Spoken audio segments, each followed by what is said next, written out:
L'Algérie se retrouve dans une situation économique difficile. Dans une note publiée le 12 juillet 2015, la principale banque nationale a évalué à près de 50% la baisse des recettes de pétrole et de gaz pour le compte du premier trimestre de cette année. En d'autres termes, de 15,6 milliards de dollars obtenus en mars 2014, les bénéfices sont passés à quelques 8,7 milliards de dollars entre janvier et mars 2015.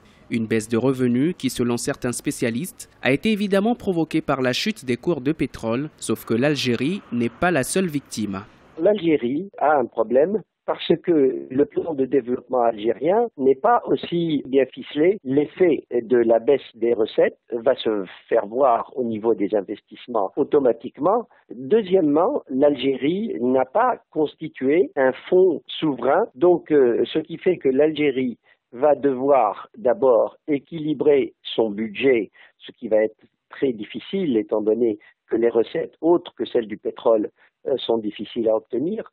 Et deuxièmement, les recettes fiscales auront aussi beaucoup de mal à être ramenées. Fortement dépendant, le commerce du pétrole représente plus de 95% des revenus extérieurs et compte pour environ 60% dans le budget de l'État algérien. Et donc, en raison de la situation actuelle, la balance des paiements a enregistré un déficit record de 10,72 milliards de dollars, alors qu'en 2014, elle était estimée à moins d'1 milliard de dollars. Et pour faire face aux besoins prioritaires, le gouvernement a puisé dans les réserves de change qui ont aussi baissé de près de 20 milliards de dollars en 3 mois. Le niveau actuel de ces réserves de change devrait permettre à l'État de tenir face aux défis externes, mais pas pour longtemps. Il va réellement falloir penser à une diversification de l'économie.